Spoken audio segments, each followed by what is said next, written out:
वाह, क्या आईपीओ है। वाह क्या आईपीओ है। आईपीओ बाजार में काफ़ी हलचल देखने को मिल रही है, लेकिन आज से एक आईपीओ खुला है, आज एक आईपीओ बंद हो रहा है। आपको किस में पैसे लगाने चाहिए और किस में आपके अच्छे रिटर्न मिल सकते हैं, इन्हीं तमाम पहलुओं में बातचीत करेंगे। और हमारे सहयोगी शौर्य हमारे साथ हर रोज़ की तरह जुड़ चुके हैं। और रीना परमार जी का एक प्रश्न आया, कह रहे हैं थैंक यू शरद सर, इतना अच्छे से समझाया आपने कि मझगांव और कोचिंग और एचएल को लेके बारे में, कि बस एवरेज का नहीं बताया कि अगर एवरेज कहाँ पर करें। चलिए वो भी बता देंगे मैम, इस कार्यक्रम के अंत तक से पहले आपको बता देंगे कि एवरेज क्या करना चाहिए।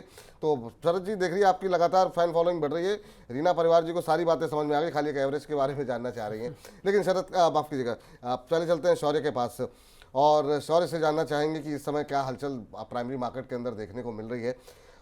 शौर्य, काफ़ी अच्छा माहौल बना हुआ है, कल एक अच्छी लिस्टिंग देखने को मिली। हाल फिलहाल की जितनी लिस्टिंग रही है आईपीओ मार्केट में काफ़ी हलचल बनी हुई है। आज जरा ये बताइए कि आज से आईपीओ कौन सा खुल रहा है? जी, आज से जो आईपीओ खुल रहा है वो ओरिएंट टेक्नोलॉजीज, और आज वो पहले दिन 1-2 घंटे के अंदर ही पूरी तरह सब्सक्राइब हो चुका था। अभी लेटेस्ट आंकड़ों के हिसाब से वो 4 गुना ज़्यादा सब्सक्राइब हो चुका है, और इसका ग्रे मार्केट में 14% से 15% के आसपास का प्रीमियम चलता हुआ नजर आ रहा है। कंपनी की बात करें तो कंपनी बेसिकली आईटी टेक्नोलॉजी की कंपनी है, जैसे आईटी की सर्विसेज देना, आईटी इंफ्रास्ट्रक्चर बनाने से जो उनका 50% रेवेन्यू आता है आईटी इंफ्रास्ट्रक्चर में। लेकिन अब आप इसे सोचिए कि अगर डायरेक्टली आप इसे कंपेयर करें टीसीएस एचसीएल के साथ, तो एक बड़ा फर्क है। उन कंपनियों का 80 से ज़्यादा % रेवेन्यू आता है अब्रॉड से, लेकिन इस ओरिएंट टेक्नोलॉजीज का मोस्टली रेवेन्यू आता है इंडिया से। हालांकि पीएसयूज के लिए भी काम करती है, साथ साथ अगर बात करें तो ब्रॉडकास्ट कंपनीज, बीएफएसआई सबके लिए काम करती है। मोस्टली ऑलमोस्ट करो सारे रेवेन्यू जो है वो इंडिया से ही आता है, तो ये एक एडवांटेज है इसका। साथ साथ इसके डेल, न्यूटन जैसे मल्टीनेशनल कंपनी से टेक्नोलॉजी का सपोर्ट भी मिलता हुआ नजर आ रहा है। तो ये सारे पॉइंट, लेकिन स्टिल इसके बावजूद हम देख रहे हैं कि अगर डिजिटल स्पेस पे आगे काम बढ़ेगा, कंपनी अपने आप को डिजिटाइज करना चाहेंगी, क्लाउड मैनेजमेंट, तो इसके लिए बिजनेस बढ़ेगा। लेकिन इतना ही ज़्यादा कंपटीशन भी नजर आ रहा है। अभी जो है बड़ी बड़ी कंपनियों का एक्सपोर्ट पे फोकस है, लेकिन अगर वहाँ से रेवेन्यू नहीं आया तो हो सकता है वही बड़ी बड़ी टेक्नोलॉजी कंपनियां इंडिया में आए, उसके डायरेक्ट कंपटीटर बनते हुए नजर आए। लेकिन अभी निवेशकों को इसमें इंटरेस्ट नजर आ रहा है, शायद इसीलिए पहले ही दिन ये इतनी जल्दी से बढ़ते हुए नजर आया था। काफ़ी अच्छा रिस्पांस देखने को मिला। पहले ही दिन अगर 2.5 गुना, सवा 2 गुना के आसपास सब्सक्राइब हो गया, और अभी जो है मार्केट खुला हुआ है, मुझे लगता है कि शाम तक तो फिर और ज़्यादा जो आंकड़े रिफ्रेश होकर के आएंगे काफ़ी उत्साहजनक होंगे। स्टॉक बॉक्स कह रहा है सब्सक्राइब करें, स्वास्थ्य का इन्वेस्टमार्ट कह रहा है सब्सक्राइब विद कॉशन, और अरिहंत कैपिटल कह रहा है कि subscribe for long term, Anand Rathi research कह रहा है सब्सक्राइब करें। तो काफ़ी मिली जुली राय यहाँ पर अलग अलग ब्रोकरेज हाउस की निकल करके आ रही है। कोई कह रहा है कि थोड़ा कॉशन के साथ सब्सक्राइब करें, कोई कह रहा है लॉन्ग टर्म के लिए सब्सक्राइब करें। स्टॉक बॉक्स और आनंद राठी कह रहे हैं कि सब्सक्राइब कर लीजिए बस आप। चलिए जरा अब चलते हैं हमारे एक्सपर्ट शरद जी के पास और शरद जी से पूछते हैं कि शरद जी की राय यहाँ पर क्या निकल करके आ रही है। शरद जी, आज से ये आईपीओ खुला हुआ है और आईपीओ बाजार में काफ़ी रौनक है। पहले ही दिन हम देख रहे हैं कि अच्छा रिस्पांस भी मिल रहा है, 2.25 गुना पहले दिन, तो आने वाले दिनों में भी और ज़्यादा सब्सक्रिप्शन देखने को मिलेगा। आप कैसे देख रहे हैं इस आईपीओ को सर? जी, तो देखिए, हम IT infrastructure, IT enabled services, cloud and data management services का बिजनेस है, और जैसा डिस्कस हुआ मेजरली इंडिया का क्लाइंट्स है। आप देखें तो ट्रेड बोल्स है, वसई जनता सरकारी बैंक है, इस टाइप के सारे मोस्टली इंडिया का बिजनेस है। मैं कंपनी का फाइनेंशियल रिपोर्टिंग देख रहा था। आप देखें तो 2021 में करीब 112 करोड़ रुपए के एसेट थे कंपनी के पास, जो इन्होंने 311 करोड़ रुपए के एसेट लगभग हो गए एज ऑन 31 मार्च। रेवेन्यू जो 248 करोड़ के आसपास का हुआ करता था वो बढ़कर के 606 करोड़ हो गया है। एक बेहतरीन 13 लाख रुपए का लगभग इनका पैट हुआ करता था, जो बढ़ के 41 करोड़ के आसपास हो गया है, और नेटवर्थ इनके पास डिसेंट 175 करोड़ रुपए की है। और देखिए 138 करोड़ का रिजर्व एंड सरप्लस है। तो दो चीजें मैं जरूर देखता हूं आईपीओ के अंदर, कि क्या असेट्स हैं कंपनी के पास, क्या रिजर्व एंड सरप्लस है, क्योंकि कुछ भी एक्सपेंशन आप करना चाहेंगे तो दोनों चीजें आपको लगेंगी। और एक बहुत अच्छी बात है कि जो जो इनके पास लिवरेजिंग थी वो 31 मार्च 21 को वो करीब 9 करोड़ रुपए की थी, जो अब घट करके 4.8 करोड़ के आसपास हो गई है। आप अगर परफॉर्मेंस इंडिकेटर्स को भी देखेंगे तो मार्केट कैप करीब कंपनी का 857 करोड़ के आसपास है। अगर आप देखेंगे रिटर्न ऑन इक्विटी डिसेंट 27-28% के पास return on equity, return on capital employed है। और आप देखेंगे तो एक डिसेंट ईपीएस के पर कंपनी लिस्ट होते हुए दिखाई देगी। करना क्या चाह रही है कंपनी, जो पैसा रेस करेगी वो अपने नवी मुंबई के एक्विजिशन में, ऑफिस के एक्विजिशन में डालेगी, जो बेसिकली कैपिटल एक्सपेंडिचर है। आने वाले समय में एक्सपेंस आउट होगा इनकम स्टेटमेंट में। और आप देखें तो जो कैपिटल एक्सपेंडिचर ये कर रहे हैं, इससे इसके अदर देन दैट ये ऑफिस इक्विपमेंट वगैरह में पैसा डालेंगे, जिसमें नेटवर्किंग ऑपरेटिंग सेंटर्स और security operating centre Navi Mumbai के ऑफिस में करेंगे।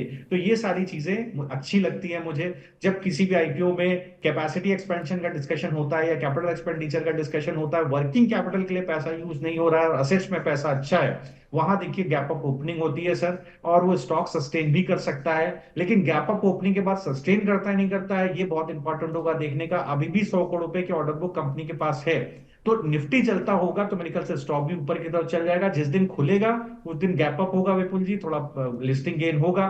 चलेगा नहीं चलेगा वही दिन डिस्कस करेंगे सर। चलिए, तो लिस्टिंग गेन के लिए क्या अप्लाई कर सकते हैं कम से कम सर?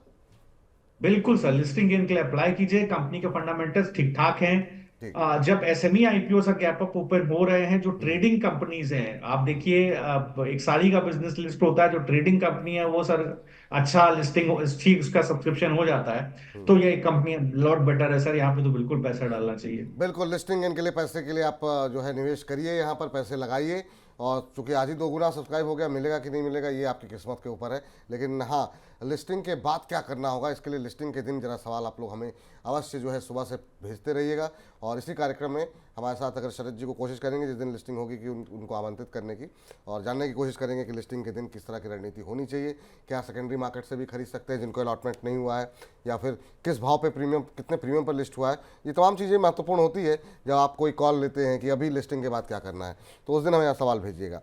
कल जो है बाकी आज आखिरी दिन है भी है एक आईपीओ का जो खुला हुआ है, और वहाँ पर भी सब्सक्रिप्शन के आंकड़े काफ़ी उत्साहजनक दिखाई दे रहे हैं। शौर्य बताइए क्या कुछ आंकड़े कह रहे हैं? जी, अगर इंटरआर्क की बात करें, इंटरआर्क बिल्डिंग में अभी लेटेस्ट आंकड़ों के हिसाब से 36 गुना सब्सक्राइब हो गया है।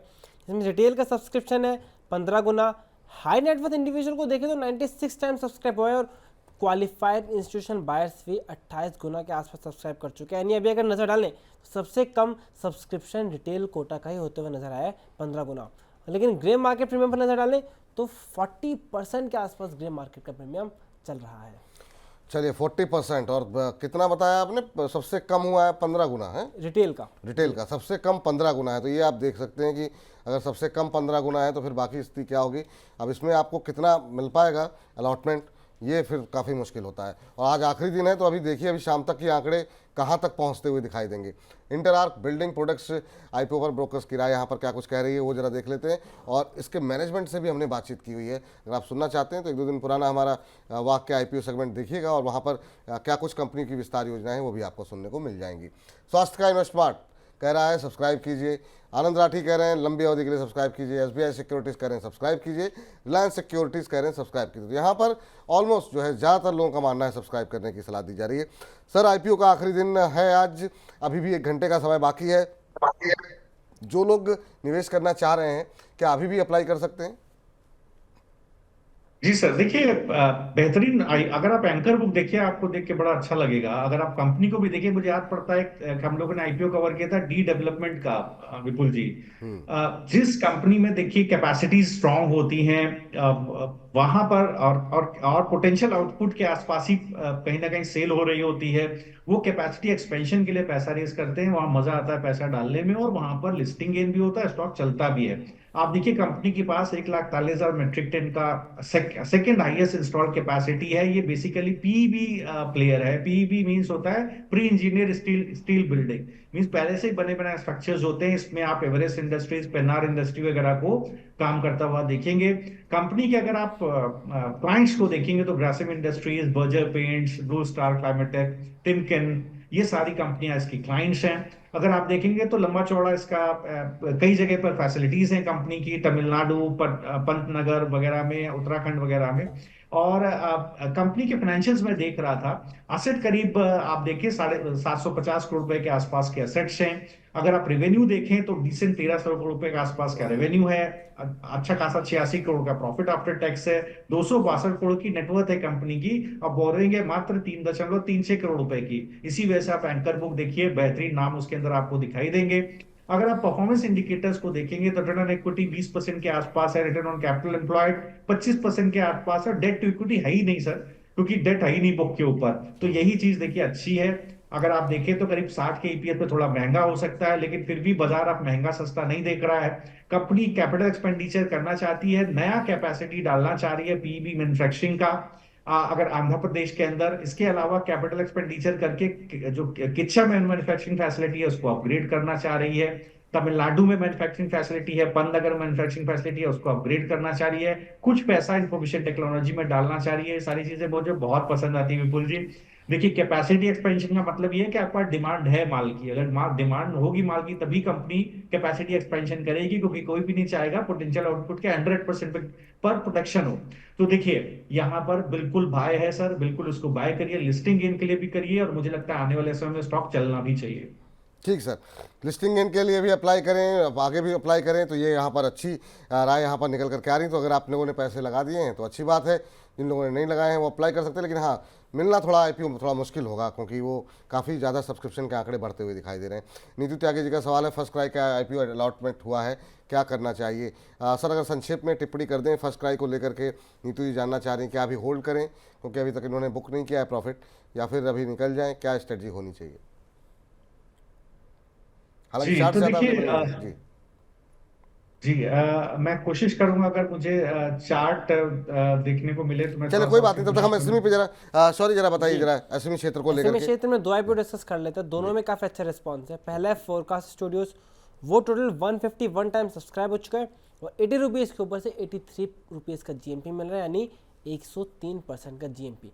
वहीं दूसरी कंपनी है ब्रेसपोर्ट लॉजिस्टिक। ब्रेसपोर्ट की बात करें तो वो 230 गुना के आसपास सब्सक्राइब हो चुका है, और उसके अगर नज़र डालें हम जीएमपी पे तो यहाँ पर 80 रुपये के ऊपर 115 रुपये का जीएमपी मिल रहा है, यानी 143% का ग्रे मार्केट में प्रीमियम। चलिए, तो सर ये दो एसएमई के आईपीओ हैं, आप टिप्पणी ना भी करना चाहें तो कोई बात नहीं है, लेकिन अगर आपकी नज़र किसी पे पड़ी हो तो कोई किसी एक पर टिप्पणी करना चाहेंगे? इन दोनों में से कुछ बेहतर लग रहा है आपको? जी, फोरकास्ट पे मैं एक बार टिप्पणी करना चाहूंगा, मैंने थोड़ा देखा है इसको। जी जी। देखिए, यहाँ पर आप अगर आप देखेंगे तो कंपनी का बेसिकली जो बिजनेस है वो men's clothing, shirts, jeans, T shirts वगैरह में है, और ज्यादा करके ये ऑनलाइन सेल्स करते हैं, जिसके अंदर आप देखें कि वी मार्ट, V2 रिटेल वगैरह के थ्रू इनका एक दो ब्रांड्स हैं। मुझे ऐसा लगता है क्या परफॉर्मेंस देखें तो वो थोड़ा सा मुझे इंटरेस्टिंग दिखता है। अगर आप देखेंगे तो मार्च 21 में लगभग इनका 48 करोड़ रुपए के आसपास के एसेट्स थे, जो अब बढ़ करके रिसेंट 123 करोड़ के एसेट हो गए हैं सर। जो मार्च 21 में इनके रेवेन्यूज करीब 51 करोड़ के आसपास सालाना आते थे, जो अब बढ़ करके 96 करोड़ हो गए, ऑलमोस्ट डबल हो गए हैं सर। प्रॉफिट आफ्टर टैक्स देखिए आप, इनका करीब 5 करोड़ 5.5 करोड़ के आसपास प्रॉफिट आफ्टर टैक्स इनका आ रहा है। नेटवर्थ इनके पास अच्छी खासी करीब 19 करोड़ की नेटवर्थ है। करीब 6 करोड़ का रिजर्व सरप्लस है, 28 करोड़ रुपए की टोटल बोरोइंग है। तो देखिए, अब जो मैंने पहले डिस्कस किया था, मैंने स्पेशली इसलिए इस आईपीओ को डिस्कस किया, इग्नोर है, अवॉइड है सर। अगर आप देखिए, आप रेवेन्यू आप जनरेट कर रहे हैं 96 करोड़ रुपए का, और आप सालाना और 28 करोड़ रुपए का सर आपके पास बोरोइंग है, और आपकी नेटवर्थ 19 करोड़ रुपए की है सर। अगर आप देखें तो आपके पास असेट्स केवल जो 123 करोड़ रुपए के हैं, तो ये मुझे नहीं लगता कि यहाँ पर ज्यादा काम करना चाहिए। आप देखिए, पैसा लेना चाहते हैं, वेयरहाउस को अपग्रेड करना चाह रहे हैं, कुछ सर्टेन अनसिक्योर्ड लोन को रिपे करना चाह रहे हैं। बिल्कुल पैसा मत दीजिए सर अनसिक्योर्ड लोन। आप कंपनी को अनसिक्योर्ड लोन रिपे करना है, कमाइए और पे कीजिए सर। मेरे पैसे से लोन को रिपे मत कीजिए sir. Thank you. Thank you, ये राय यहाँ पर निकल करके आती हुई, और इसी के साथ अब इस सेगमेंट को समाप्त करें। सर एक छोटी सी टिप्पणी अगर आप कर पाएंगे क्या, वो जो आपने कहा था, जो हमारे एक दर्शक का सवाल आया था कि अगर जी आप जी बता दें कि हमें एवरेज कहाँ करनी है, जो जी आपने। मैडम, देखिए, ये ब्रेन पीस सॉल्यूशंस का मैं चार्ट देख पा रहा हूँ फर्स्ट क्राई का। यहाँ पर जो पिछले वीक का लो था, जब लिस्ट हुआ था, उसके बाद 636 का लो था, उसको तोड़ दिया है। तो ये तोड़ने पर क्या है, वीक हो गया है। जब तक इसको दोबारा गेन नहीं करेगा, आप कुछ एवरेजिंग मत कीजिए। आप एक अच्छी स्ट्रेटेजी करिए, आप अभी निकल जाइए, जब 636 के ऊपर सस्टेन करिए तब आप दोबारा खरीद लीजिए, अगर आपको इसी स्टॉक पे अपना एवरेज बना के रखना है। क्योंकि कहीं ना कहीं ये साइकोलॉजिकल बैरियर होता है कि जिस स्टॉक में मैं हूं, अगर मैंने लॉस बुक कर लिया तो मुझे उसी से फायदा करना है। तो ये उस कंडीशन में आप 636 के ऊपर जाने पर ही खरीदिए। ये किसी भी लेवल पर गिर सकता है, कोई चार्ट नहीं है तो प्रिडिक्ट नहीं कह सकता कि कहां तक गिर सकता है। चलिए ठीक है, ये राय यहाँ पर निकल करके आती हुई। इस बीच हमारे एक दर्शक हैं, कह रहे हैं विपुल जी नमस्कार, ब्रिज मिश्रा दिल्ली से हूँ, मिश्रा बंधु का बहुत बड़ा फ़ैन हूँ आपका, लेकिन मैं कह रहे हैं इसका सवाल सेल को लेकर के काफ़ी दूर से मैं कर रहा हूँ सर, लेकिन सेल पर सवाल नहीं ले पाएंगे क्योंकि समय बहुत ज़्यादा हो गया है आज, और अब तक मुझे लगता है कि शरद जी बहुत नाराज़ भी हो रहे होंगे मेरे ऊपर, लेकिन तो सवाल आपका नहीं ले पाएंगे। फिलहाल वाह क्या IPO है सेगमेंट को यहीं पर समेटते हैं। वाह क्या आईपीओ है।